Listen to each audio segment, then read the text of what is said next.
روزگاری، در روزگاری که باد هنوز پیام رسان رازهای پنهان بود و خورشید با گام‌های آهسته بر سقف خانه‌های گلی قدم می‌گذاشت، دهکده‌ای بود پنهان میان تپه‌های نرم و دشت‌های خاموش. دهکده‌ای که مردمش ساده، آرام و دلپاک بودند. در گوشه همین دهکده پیرمردی خارکن زندگی می‌کرد. مردی که تمام داراییش دستی پینه بسته، صدایی مهربان و پسری نوجوان بود که تمام دنیا را در نگاه پدرش می‌دید. قصه از آن روزی شروع شد که سرنوشت تصمیم گرفت مسیر زندگی پسر خارکن را به راهی ببرد که هیچ کس حتی خوابش را نمی‌دید. پسر خارکن نوجوانی بود چابک و آرامدل. صبح‌ها همراه پدر به دامنه کوه می‌رفتند و خار و هیزم جمع می‌کردند. باد سرد کوهستان همیشه میان گیسوانش می‌رقصید و نگاهش همیشه پر از رویا بود. پدرش میگفت پسرم، آدم اگر دلش با طبیعت صاف باشد، طبیعت هم برایش در می‌گشاید. پسر لبخند می‌زد، اما در دلش همیشه آرزو داشت چیزی فراتر از خار و هیزم تجربه کند، اما چه نمی‌دانست. در همان روزها مردی عجیب وارد ده شد. مردی با لباسهای بلند سبز و عمامه سفید، با سبیلی مرتب و چشمانی که همیشه انگار چیزی را می‌جستند. او را ملا بازرجان صدا می‌زدند، واعظی که ادعا می‌کرد علمش از همه اهل ده بیشتر است. ملا بازرجان در همان روزهای اول فهمید پسر خارکن با دیگر نوجوانها فرق دارد. نگاهش تیز بود و ذهنش روشن. یک روز جلو آمد و گفت پسر جان، تو از آنهایی هستی که اگر راه بیفتی تا آفتاب دانایی می روی. من میتونم کمکت کنم. پسر خارکن که ساده و پاک دل بود با احترام گوش داد. ملا ادامه داد: علم پله بزرگی است. بیا شاگردم شو. بیا تا دنیا رو نشونت بدم.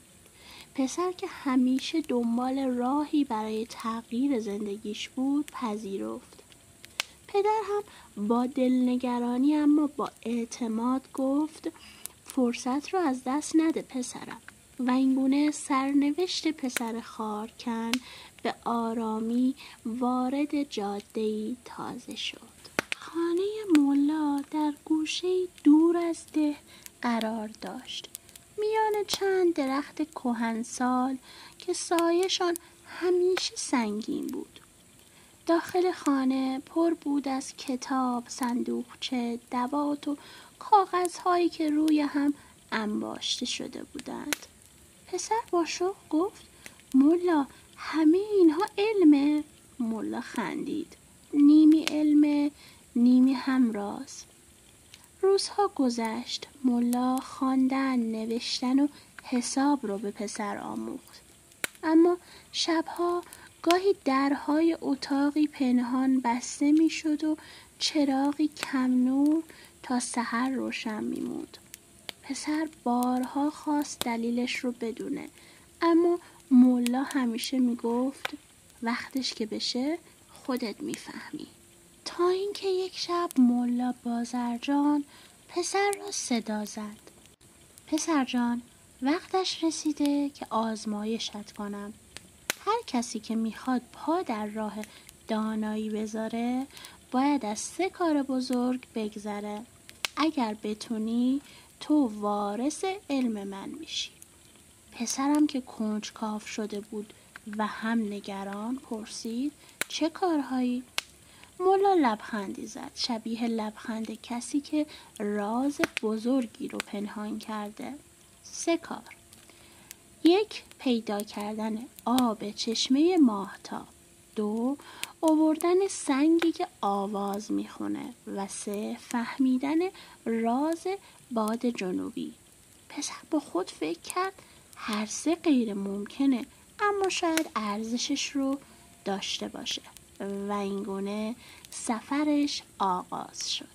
پسر به دل کوهستان رفت. شب اول آسمان صاف بود و ماه مثل چراغی نقره‌ای راه را روشن می کرد. در راه با پیرزنی روبرو شد که کوزه‌ای شکسته در دست داشت. گفت پسرم، کوزه‌ام ترک برداشته، کمکم می‌کنی؟ پسر خارکن که قلبی مهربان داشت نشست و با تکه‌هایی از سمق درخت کوزه را ترمیم کرد. پیرزن لبخند زد. گفت دل مهربان راه‌ها را باز می‌کند. چشمه ماهتاب را می‌خواستی؟ از این پیچ که بگذری نورش را خودت پیدا می‌کنی.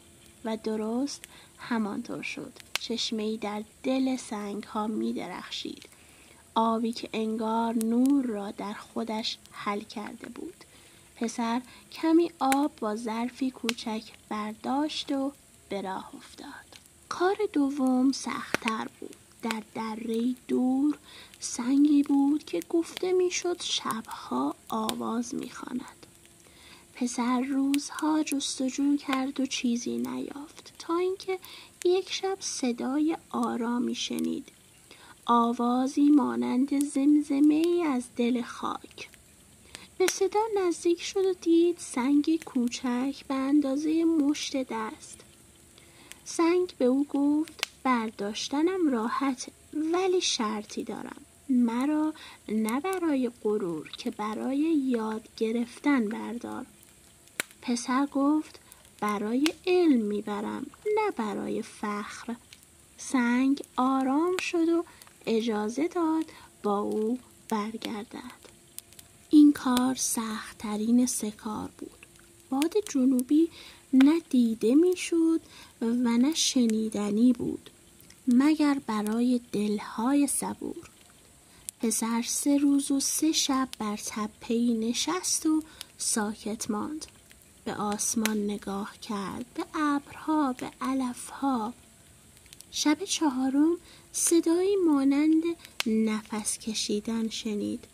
باد جنوبی گفت راز من اینه، هر دانشی که بدون مهر آموخته بشه به جای روشنایی سایه می سازه.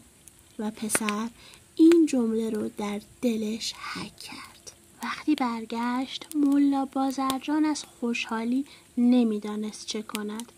اما چشمانش برق عجیبی داشت، برقی که پسر تازه معنیش را میفهمید. ملا گفت همه رو آوردی؟ عالیه، حالا راز اتاق پنهان رو بدون. در اتاق صندوقچه بزرگ بود. ملا گفت درون این صندوق دانایی بزرگی هست، اما فقط مال کسیه که 3 کار رو انجام داده. پسر که حال پخته تر شده بود پرسید ملا این دانایی برای چیه؟ ملا لحظه‌ای سکوت کرد. برای قدرت پسر جان، برای اینکه همه مطیعم بشن. پسر با شنیدن این جمله راز باد جنوبی رو به یاد آورد. پسر گفت ملا دانایی که بدون مهر باشد سایه می آورد. من نمی توانم دانشی را که مردم را بنده کند بپذیرم. ملا جا خورد. این همه زحمت کشیدی برای چی؟ پسر لبخند زد. برای آموختن، نه برای فرمان روایی. در صندوق را آرام بست. سنگ آوازخوان شروع به خواندن کرد. چشمه ماهتاب از ظرف نور پاشید و باد جنوبی از پنجره وزید. همه چیز در اتاق تغییر کرد. نه با جنگ، نه با خشونت، بلکه با روشنایی دل پسر خارکن. ملا بازرجان که حقیقت را فهمید آهی کشید و گفت شاید تو بیشتر از من میفهمی. پسر خارکن به ده برگشت و پدرش با آغوش باز اون رو پذیرفت. پسر ماجرا رو تعریف کرد، اما نه با غرور بلکه با آرامش. از اون پس پسر خارکن معلم ده شد، نه از روی برتری بلکه از روی مهر. و هرگاه باد جنوبی میوزید مردم میگفتند باز پسر خارکن داره درس تازه‌ای یادمون میده. و اینگونه شد که افسانه اون در دلها باقی موند. این قصه نه درباره قدرت، نه درباره سحر، بلکه درباره انتخاب بود. انتخاب روشنایی به جای سایه. امیدوارم از شنیدن این داستان زیبا و پندآموز لذت برده باشید و شب آروم و خواب خوشی داشته باشید. ممنون میشم با لایک، سابسکرایب و کامنت های زیباتون من رو